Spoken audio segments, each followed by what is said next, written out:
Welcome to the Capital News. I'm your host, Alex Karitis. Today is Wednesday, September 23rd, 2020. Thank you so much for joining me. The title of today's podcast is Does Crime Pay? This is going to be a continuation from our Monday podcast, Banks Caught Red-Handed, and that article that we were reading from BuzzFeed that focuses on a massive amount of documentation that BuzzFeed and other news agencies, and in particular independent investigative journalists, have their hands on. Of course, they're not supposed to have their hands on these documents, but they do. So this is going to be akin to the Edward Snowden files, when we were informed of the massive surveillance programs that the government was running, not just on international constituents, if you were international individuals, but on U.S. citizens here at home, and how they were working hand in glove with some of the largest tech companies in this country. And is it any surprise that those same companies have been leading the stock market to new heights? I don't think that's coincidental at all. This would be akin to something that WikiLeaks, when you see a big, massive data dump from WikiLeaks or document dump from WikiLeaks, and the Panama Papers that came out a few years ago as well. This is supposed to be a government of, by, and for the people. That means the people have to know what's going on. Do we have to know, the most classified of information? No, I'm not arguing for that. But we cannot just simply say, all right, well, this is a national security issue, this being the government, so you, the people, you can't know anything. I don't buy that. At the heart of the Constitution is the understanding that that document in this country is based off of distrusting the government. That's why our government is supposed to be small and limited, not have massive surveillance programs, not have one department after the next keeping documents, stamping them classified when they shouldn't be, and then wonder why there's so much mismanagement and distrust by the people for their government, why there are protests on the streets, etc., etc. We can handle the truth, but we need to know the truth, and how are we supposed to be responsible citizens and elect the right people to office, and even have serious national conversations about what really matters, if we're not told what really matters? So does crime pay? And of course, this really hits at the heart of the banks, because time after time after time, they get away with it. They get away with it. The executives are not held to account. The board members, who are supposed to be fiduciaries and looking out for the shareholders, are not held to account. They're not sued. They're not criminally or civilly liable. They're not paying any fines. They're not having the handcuffs slapped on their wrists and being sent to jail. It doesn't happen. It doesn't happen. They have deferred prosecution agreements. They pay a fine, slap on the wrist. Again, they don't pay it. The shareholders do. And they get right back into bed with a lot of these criminals. They know it. They don't care, because crime pays. So we're going to talk a little bit more about that, obviously. And before we get started with that, I do want to cover market performance. And then just as a heads up, I may not be doing a podcast tomorrow or Friday, just as a heads up. If that's the case, I will do one, maybe two, over the weekend to make up for the podcast that I don't do for Thursday or Friday. Obviously, tomorrow is going to be our typical analysis of initial jobless claims, Federal Reserve's balance sheet, what have you. So I definitely want to make sure that I cover that. It just may not be tomorrow or Friday, but it'll be over the weekend. So count on that. And nonetheless, but in that same vein, we are still having expectations of initial jobless claims 840 to 860,000. That's astronomical. That's still tragic. That's still heartbreaking. That's still in the wrong direction.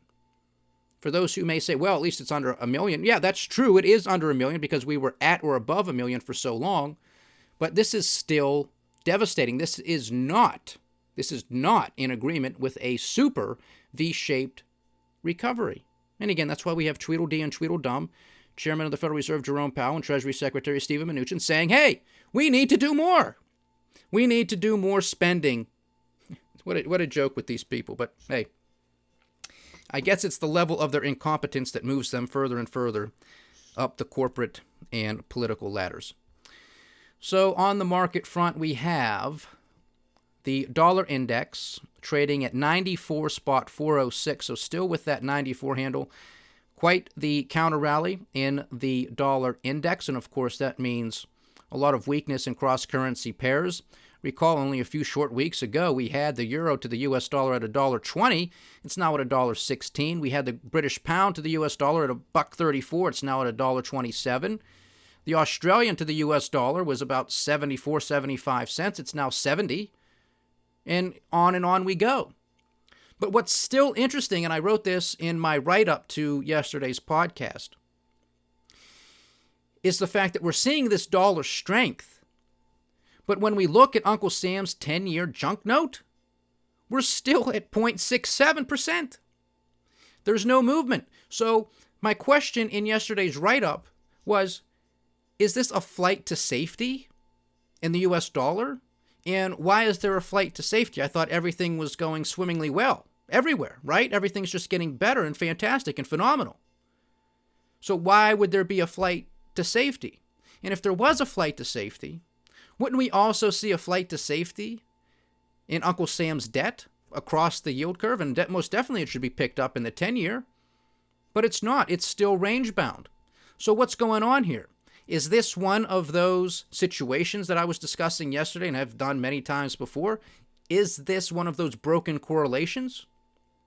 Or is this just simply not a case of investors moving their money to what might be deemed a safe haven? Could this be something else? Could this be a signal, a sign of liquidity drying up through the system? Even though the Federal Reserve, in conjunction with the federal government here in the United States, threw out trillions of dollars, most of it courtesy of the Banana Republic printing press, it's drying up. The swap lines that the Federal Reserve engaged in with other central banks, is that drying up? There is a massive, massive amount of US dollar denominated debt around the globe. It's due. So that creates a demand for dollars. Now, I've said this here many times before. You may think it makes me sound wishy-washy or I'm just hedging my bet. No, it's not. The dollar can continue to go down or it can have a swan song because there is so much at play. If we have that dollar swan song where it just keeps going higher and higher and higher, that's going to create that dollar doom loop that we discussed several times before. If it continues to go down, well, that's not going to be good here at home in the United States because it's going to make everything that much more expensive. Okay? And that's really the effect of inflation. It's not inflation. Inflation is an expansion of the money supply. The effects of that inflation is higher prices. And it can be in consumer goods, it can be in services, it can be financial assets. It all depends on where that money is going to go. It's going to go at a different rate. It's going to be asymmetrical. It's going to take time. You can have both, but it's a process. The question is, what's going on here? How urgent will the federal government respond to this? How urgent a matter is this that is going to make the Federal Reserve respond to this? Because if you continue to see a strengthening dollar, in all likelihood, we are going to continue to see weakness across the board in equities, especially here in the United States. And if President Trump Thunder Thumbs, obsessed with the stock market as he is, continues to witness a massive decline in the stock market or a continuation thereof over the next month and a half, well, what is he going to do in order to try to get it back up? Because he hangs much of his hat on the stock market, which of course is ridiculous, but that's what this man does. So those are important questions to ponder. This is far from over. On the index front, overnight futures trading, we have the Dow Jones Industrial Average in the green but flat. We have the S&P also up about 0.1%, and the NASDAQ 100 is also slightly in the green but still relatively flat, up 4 points. Japanese cash trade is down 200 points, representing a decrease of 0.9%. Across the pond in Europe, a sea of green, with the biggest gainer in the UK markets, the FTSE 100, gaining 1.2%. Cash trade in Australia, despite their massive rally yesterday over 2%, they are now trading down 1.2 percentage points. Chinese markets are also down 1.5%. On the share front, we have Apple trading down 4% for the day. Tesla continues its volatile swings, down 44 points, representing a decrease of 10.3%. So Tesla is back and forth. They were off to the moon, 5-to-1 stock split. Everybody thought they were going to be 5 times richer. That's not how it works. So the day of reckoning obviously came, and then we've been just back and forth with Tesla, but still trading at $380 a share. Microsoft giving back 3.33%, Amazon giving back 4%, and Alphabet, the parent company of Google, also giving back 3 1/3%, and Facebook, to round it out, gave back 2.25 percentage points on the day. On the commodity front, we have WTI trading at $39.40 a barrel, Brent, the international metric, at $41.34, and despite the dollar strength, we are still seeing oil range-bound, which is somewhat surprising to me at this juncture. I think something's going to give one way or the other here. I think on a simple supply-demand side of the equation, prices should be lower. However, and with the dollar strengthening as well, it should be lower. But is the oil market looking further out? Is it ignoring these fundamentals for the time being? Or is it some sort of geopolitical risk that markets are trying to sniff out? And if that's the case, then we could very well see higher oil prices. So that's why we mention these on a daily basis. Natural gas is trading at $2.21. Gold and silver continuing to get hit. Gold spot is at $1,856 an ounce. Silver down another 73 cents right now at $22.14, primarily off of the back of this strengthening dollar. Silver and gold mining stocks are also getting hit. I look at this as an opportunity. This is quite possibly, ladies and gentlemen, I have no evidence to really support this other than what's going on. But this could very much be some sort of rotation play by some major players getting out of those high-flying stocks, the tech stocks, what have you. And with it, it's bringing down the broader market. Could there be a rotation back into gold and silver? Quite possibly. I mean, I look at this as a buying opportunity. I mean, you might have technical questions about these things, but fundamentally speaking, nothing has changed. It's only going to get worse before it gets better. So people will flock back into gold and silver, I do believe, and in those gold and silver mining stocks. So I think it's the place to hang out for quite a while. Nothing fundamentally has changed here.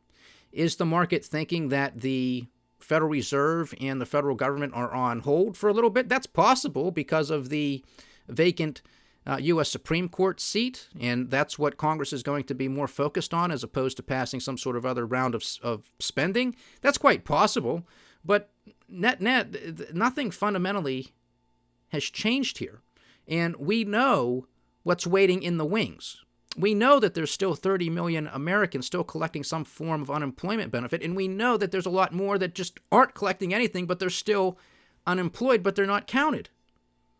We know about the millions of foreclosures that are waiting in the wings. We know about the countless number of bankruptcies and insolvencies, and with it, the massive amounts of layoffs. These things have not been addressed. The market is going to have its day with all of this, and it needs to. That's the solution. There is no easy way out here. And if central banks and federal governments want to claim that debts and deficits do not matter, well, then we don't have to pay taxes anymore. And I would argue that we don't even have to pay our bills anymore because that's how the logic would follow. What's good for the goose is good for the gander. If it's good for the government, then it's good for me. If it's good for the government, then it's good for you. You understand? But they don't want to come out and say that they are already incorporating and that we're living in an MMT, modern monetary theory world. They don't want to come out and admit that. It's a con job. They want to make you believe that everything is just fine and dandy, everything is under control, when it isn't. We spent several $1 trillion up to this juncture, and this is all we have to show for it. And it wasn't free. So just keep that in the front of your mind, not the back, but the front of your mind. So that's some of the market performance. Again, does crime pay? It's the title of today's podcast. So I want to continue where we left off on Monday, and that was with the statement from the Treasury Department. And this is another letter from the Treasury Department. Another statement, I should say. In a subsequent letter, FinCEN's general counsel said that disclosure of SARs, suspicious activity reports, can make banks less willing to file them, which could mean law enforcement has fewer potential leads to stop crimes like human trafficking, child exploitation, fraud, corruption, terrorism, and cyber-enabled crime. To me, ladies and gentlemen, that is a laughable statement because this is something that banks have to do. This is a regulation. They have to comply with this. Making banks less willing, I mean, am I more or less willing to pay taxes? But guess what? I don't have a say in it, do I? They know we're less willing to pay our taxes. That's why they take it out of our paychecks before it's even in our pocket. So this less willing has nothing to do with it. Banks have to file these SARs. FinCEN did not respond to repeated invitations to discuss security concerns. Senator Ron Wyden, a member of the Senate Intelligence Committee, which requested some of these SARs, said the FinCEN files investigation, quote, reinforces the fact that we now have two systems of law enforcement and justice in this country, end quote. Drug cartels move millions through U.S. banks. Poor people go to jail for possession. Quote, if you're wealthy and well-connected, you can figure out how to do an enormous amount of harm to society at large and ensure that it accrues to enormous financial benefit for all of you, end quote. And doesn't the senator hit that right on the head? And it shouldn't matter what Senator Ron Wyden, his political affiliation is it? Should not matter, because that is a true statement.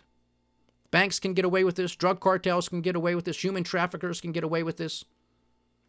But if you're some poor schmuck that's got an ounce of weed in his pocket and the cops catch you, they're going to lock you up and throw away the key. This is why people are protesting. It's whatever the catalyst might be, that's just the final straw. People know that a two-tier justice system in this country exists. They know that a lot of these institutions are crumbling, are failing, and that's why people are protesting, and it is not going to stop anytime soon. Robert Mazur, a former federal special agent and expert in money laundering, said that making this material public, quote, could enhance national security, aid future investigations, and encourage institutions to more consistently adhere to SAR filing requirements, and will hopefully get people who are in position of power to correct an apparent systemic failure. So there you have it. There's always two sides of the coin. Keep everything hidden or disclose. Okay? So there's always two sides of an argument, if not more.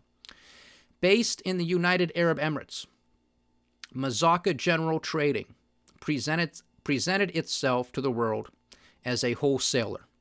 But between March of 2013 and April of 2014, the company received nearly $50 million from 5 companies involved in a Russian money laundering ring that manipulated international stock trades. In May and June of 2014, it received more than $4 million from a Singapore company that appears to barely even exist. It was also sending and receiving money from British firms located at 175 Darks Lane, Darkes, one of the world's most notorious addresses for shell companies, which are a common tool to hide ownership. It's like a James Bond saga what's going on here. These transactions by Mazaka General Trading, which the Treasury Department later declared to be a part of the Kahani Money Laundering Network, a group that has financed terrorism and drug cartels around the globe, involved businesses and people far from the shores of the United States. But as the money pinged around from one bank to another, it was all tracked and it would all be reported to the Treasury Department.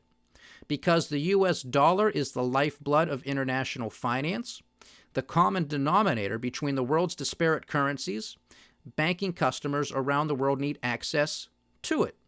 But only select banks are licensed to conduct dollar transactions.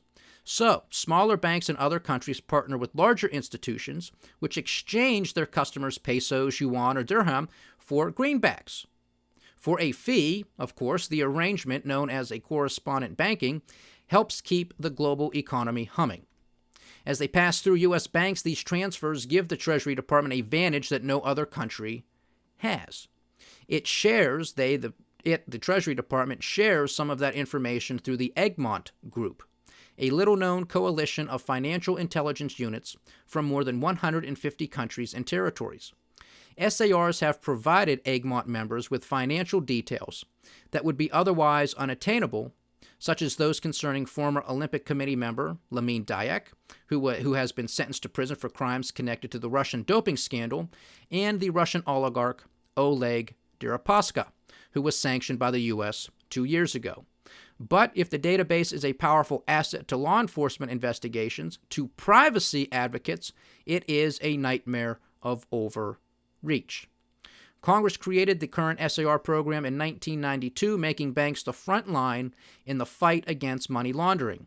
But Michael German, a former FBI special agent who is a national security and privacy expert, said that after 9/11, the SAR program became more about mass surveillance than identifying discrete transactions to disrupt money launderers.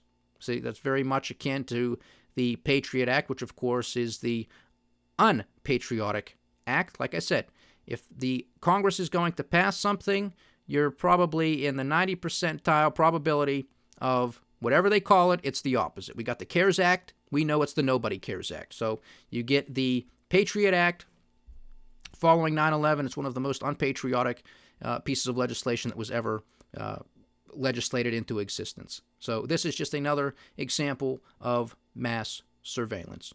Okay, so today he said the data is used like the data from other massive surveillance programs. Find someone you want to get for whatever reason, then sift through the vast troves of data collected to find anything you can hang them with. That's absolute power, ladies and gentlemen, and it is very, very scary, especially when you're on the other side of the chopping block. In 2017, when U.S. congressional committees began investigating the last presidential election and other matters, they too turned to the Treasury Department database. They requested SARs on Deutsche Bank, which loaned Trump money, Christopher Steele, the former MI6 agent who wrote the so-called Trump dossier, an array of Russian oligarchs, Trump's former campaign chairperson, Paul Manafort, and even a small casino in the Pacific run by a former Trump employee. All told, they were looking for information on more than 200 entities. FinCEN unearthed tens of thousands of pages of documents. Those documents, along with a few additional SARs requested by federal law enforcement authorities, make up the majority of the FinCEN files. Some were never turned over to the committees that requested them. A person familiar with the matter blew the whistle to multiple members of Congress. The collection does not include any SARs about Trump's finances. A source familiar with the matter told BuzzFeed News that FinCEN's database did not contain SARs on either Trump or the Trump Organization. And though the documents show suspicious payments to people in Trump's orbit before and after key moments in the 2016 presidential campaign, they do not provide direct information on any election interference. Because these searches were so broad, however, they revealed something that most in Congress hadn't even been looking for. Evidence that the world's biggest banks kept doing business with clients that they themselves suspected were facilitating terror and corruption, as we talked and discussed on Monday, and goes to the heart of today's podcast. That question, does crime pay? They're making too much money working with these drug dealers and money launderers and everything else. They're not going to, they're not going to give it up.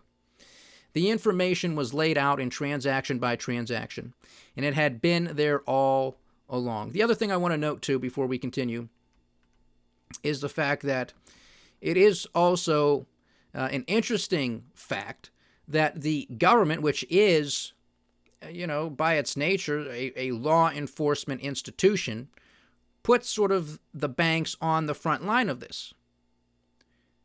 But banks are private institutions. They are not law enforcement.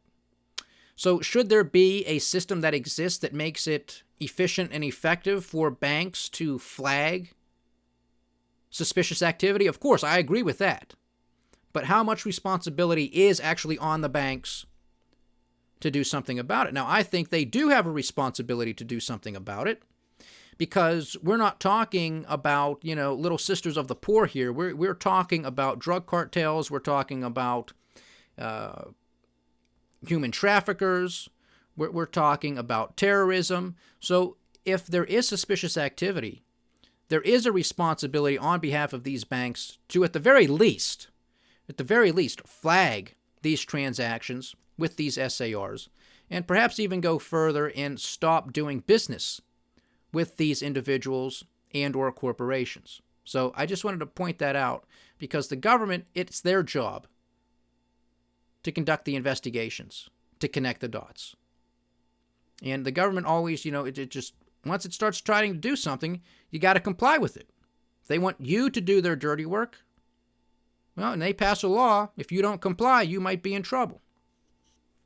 But it always seems like the banks somehow are the exception to that rule. Continuing, FinCEN received more than 2 million SARs last year. That number has nearly doubled over the past decade as financial institutions have faced mounting pressures to file, and the volume of international transactions has grown. Over the same period, FinCEN's staff has shrunk by more than 10%. Sources there say most SARs are never even read, let alone acted upon. That is not surprising.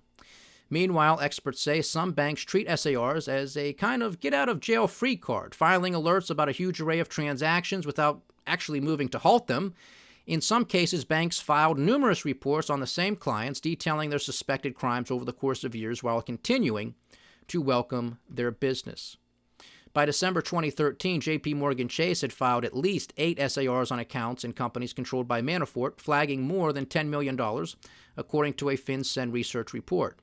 Manafort, who went on to become Trump's campaign chair, was convicted of bank and tax fraud in 2018. Paul Pelletier, a former senior Justice Department lawyer who once led the agency's fraud unit, said that approach makes a mockery of the system. You can't just file SAR after SAR after SAR without eventually violating the money laundering laws, he said. You cut them off and drop them as clients, but you do not keep taking their money. That would make sense, but we don't live in a commonsensical world, do we? Despite the bank's sweeping powers to investigate account holders, the FinCEN Files investigation reveals that major financial institutions often fail to perform the most basic checks on their customers, such as verifying where a business is located when someone opens a new account. The lapses allow criminal groups to hide between shell corporations, registered with no identifying details about their ownership, and slide the proceeds of their crimes into the global financial system.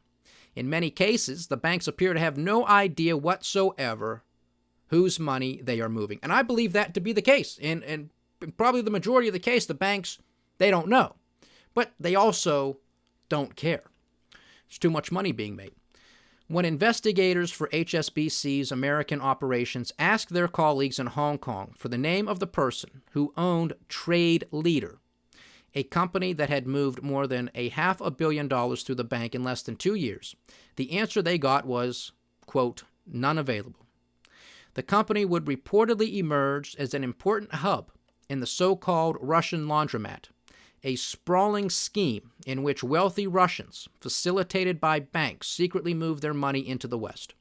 After scandals like the Russian laundromat, federal prosecutors have made big pronouncements about forcing meaningful change. Addressing an anti-money laundering conference in 2015, Leslie Caldwell, then the head of the Justice Department's criminal division, said that when it came to getting banks to clean up their acts, deferred prosecution agreements, which typically involve a fine and a probationary period, can often accomplish as much as, and sometimes even more than, we could get from criminal conviction. But the FinCEN Files investigation shows something very different. Banks often get to the end of their agreement without actually fixing the problems. What a surprise. Then, instead of getting the prosecution that they had been threatened with, they just get another chance, and sometimes another. In 2012, HSBC faced a historic crisis. After permitting narco-traffickers to launder money and conducting business in off-limits countries such as Sudan and Myanmar, the bank was fined $1.9 billion. It promised to change its ways. And to hold it to that promise, the government installed an independent monitor to keep close watch. But the FinCEN files investigation shows HSBC continued banking and profiting from the same kinds of customers that got it in trouble in the first place, such as the Panamanian import-export firm that the Treasury Department later said was laundering money for drug kingpins. This is HSBC, and this is several years ago. If I've mentioned HSBC many times before, because they are at the crux of what's going on in Hong Kong right now. And you recall Lehman Brothers, their collapse, over a decade ago. If HSBC goes down, and it could, and it very well might, it's going to make Lehman Brothers look like child's play. That was the warm-up to the show that might go on. So just pay attention to this, because this stuff has not gone away. It has not stopped. And there's a lot of tension still in Hong Kong, especially with China coming down with the various laws that they have passed, trying to gain a bigger control or exert more control, if you will, over Hong Kong. So it's something to pay attention to. And we'll end with this one. JP Morgan Chase got a deferred prosecution deal of its own. For years, it was the primary bank of the world's biggest Ponzi schemer, Bernie Madoff. Despite multiple warnings from its own employees, the bank never filed a suspicious activity report on him and allegedly collected $500 million in fees. For punishment, the bank was required to pay a $1.7 billion fine and promised to improve its money laundering defenses. Oh, I promise this is the last time. But after it settled the Madoff case, the bank's own investigators said they suspected it had opened its accounts to an alleged Russian organized crime figure who is known for drug trafficking and contract murders, assassinations, as well as businesses tied to the repressive North Korean regime, which the U.S. has placed off limits. Some of the biggest criminals, ladies and gentlemen, wear fancy suits and have nice smiles and very fancy, expensive degrees on their walls. And we're told to look up to them. This is not the behavior you tell your children to look up to. This is what goes on. We don't want to believe it, but this is what's happening. Numbers can be exaggerated, but I told you how fractional reserve banking works. And then once this money is in the hands of these bankers, they collect fees on this money as is, and then it can be commingled with their trading desks, which can then be used to lever up 10, 20, 30 to 1, what have you. And if they make out, then they make out. They take the profits. If they make a bad bet, a bad wager, and it's really, really bad, and it can cause some sort of systemic event, well, then guess what? We, the taxpayer, bail them out. This is not the system that we should have. I am focusing on this and will continue to do so because this needs to be discussed. This is not going to be talked about during the presidential election. A lot of members of Congress don't even know what's going on, which is no surprise to me. But this is just par for the course. This is a system that is collapsing under its own weight. This is the incompetence. These are the people. These are the institutions. These are the corporations that line these politicians' pockets in their campaign coffers, and they got them dancing on a string in their pocket. This is why the two-party system has to go. We have hypocrisy on full display right now with the Republicans. If the situation was reversed, it would be complete hypocrisy by the Democrats. I don't care, you understand? I can't lose with these people when I go after them. I'm consistent. I don't play sides because I don't have a side here. I don't have a favorite with these two idiots with these parties.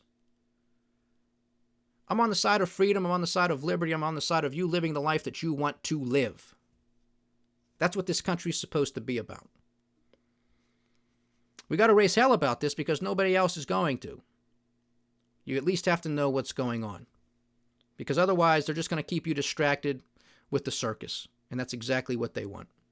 So, again, I might be off tomorrow and Friday. Most likely that will be the case. But I will be on the weekend to at least do our typical analysis of the Thursday data. Stay diversified, stay vigilant, and stay with the Capital News. I am Alex Koritis. Godspeed.